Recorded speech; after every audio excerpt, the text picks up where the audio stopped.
this morning, we're joined by Mr. Chisom Ogbonna, who is a retired Nigerian military personnel and a security consultant at Zan Multi-Concept Limited. Mr. Chisom, thank you so much indeed for joining us. Thank you for having me. All right. Now, the federal government says this salary increase is about improving welfare and boosting morale. You have experience in these things. How significant is this increase? 80%? The recent salary review from 30 to 80% for the serving military personnel is a significant improvement, and it is natural for things like this to draw a lot of discussions.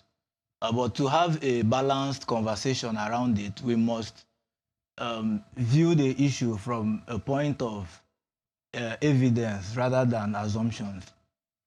The military personnel are often subjected to dangerous operational conditions. We've had issues of counter-terrorism operations, counter-insurgency, peacekeeping missions within outside Nigeria, and several internal security operations.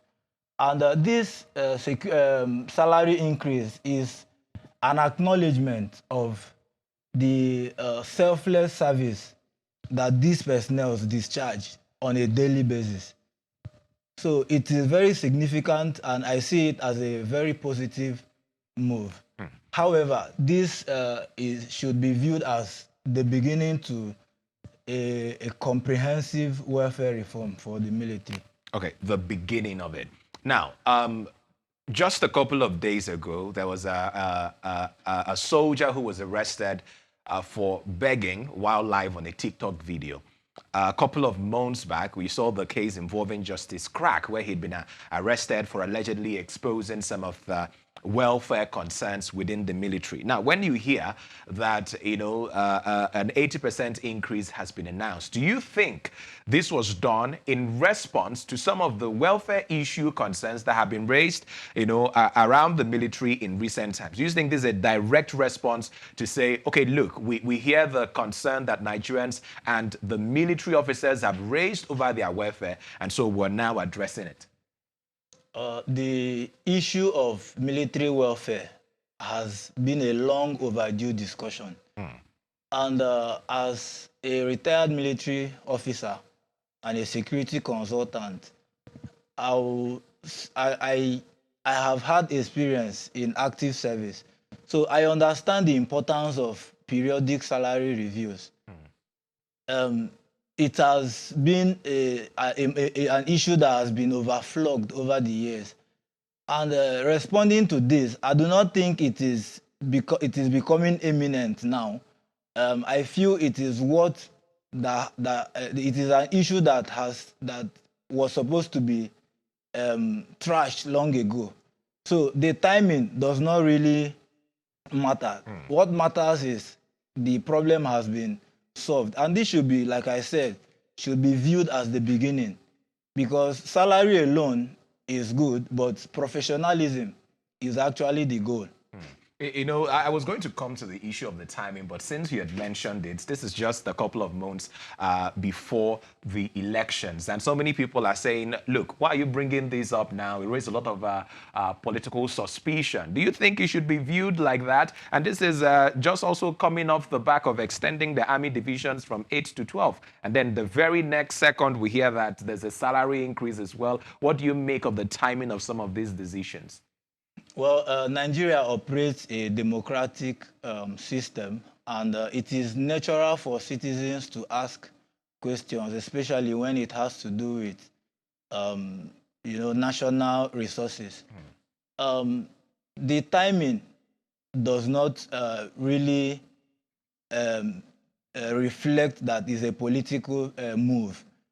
The most important thing we should do is to ask questions like whether this salary review is actually a temporary move, or it is a permanent, are there structures set around it that could sustain it over a long period of time? Because if the government continue to pay attention to the welfare of military personnel, invest more in their capabilities, and create institutions around this reform, history will judge it that it is a genuine investment on national security and the military institution as well. You know, I mean, I'm sorry I have to drag you back to the issue of the timing. Primarily during elections, it is the police that have, you know, that responsibility of ensuring peaceful conduct of the polls. I mean, but in an event where there are heightened tensions, the army is called in to douse those tensions. So when you now announce that you are increasing their salaries, doesn't it create, you know, that notion that you're trying to buy them over ahead of the elections in case it doesn't go as smoothly as, you know, anticipated? Well, in recent times, we will agree that the duty of the Nigerian military has increased. The primary role of the Nigerian military is to protect the territorial integrity of Nigeria and protect Nigeria against external aggressions. But over the years, we have had issues where the military involves actively in internal security, which is primarily the job of the police. So the election being at hand, yes, and in Nigeria we have issues of security uprisings over the years during election periods.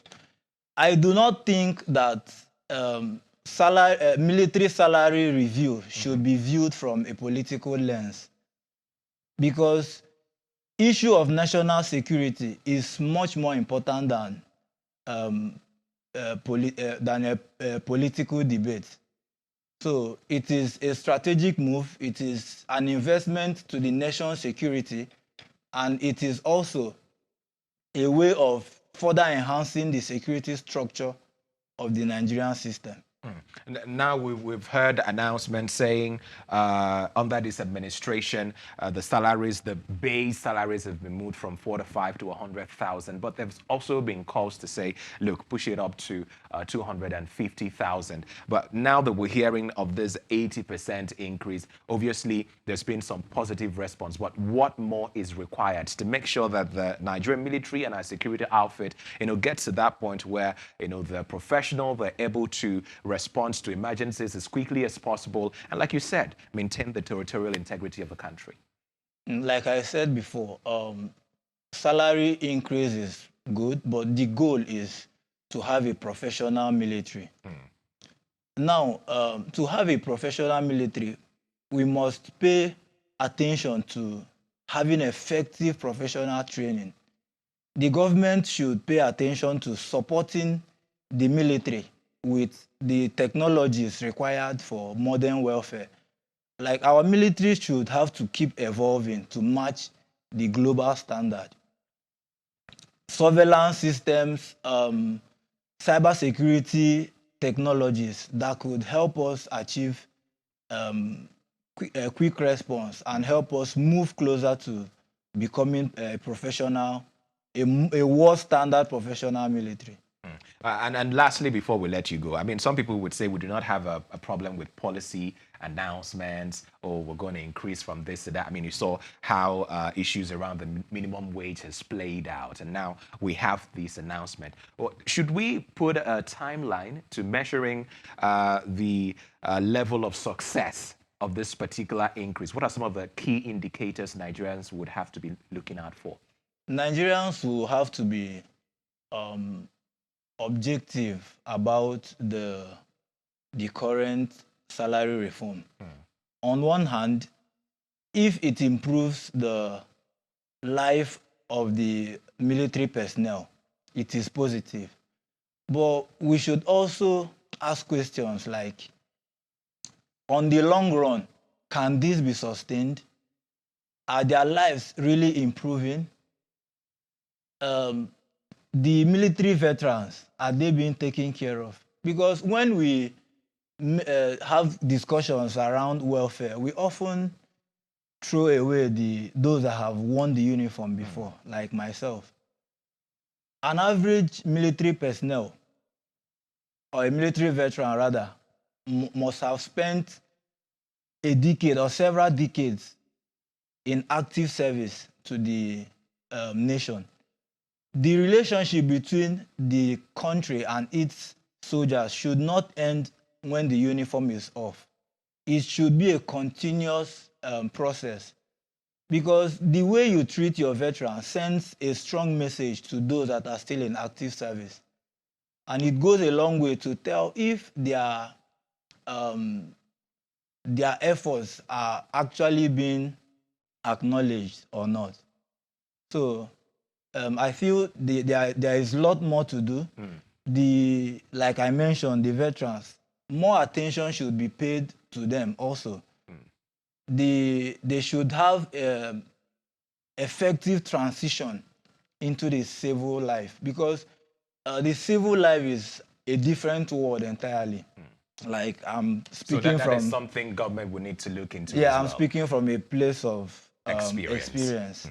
All right. Yeah. I mean, there's a lot more to unpack with regards to this particular issue, but time is no longer our friend. We want to thank you so much for coming through and for offering us your expert insights on this very important issue. Thank you so much. Thank you too much for having me. Well, Chisom Ogbonna, retired Nigerian military personnel and security consultant at Zan Multi-Concept Limited, sharing his insights with us this morning.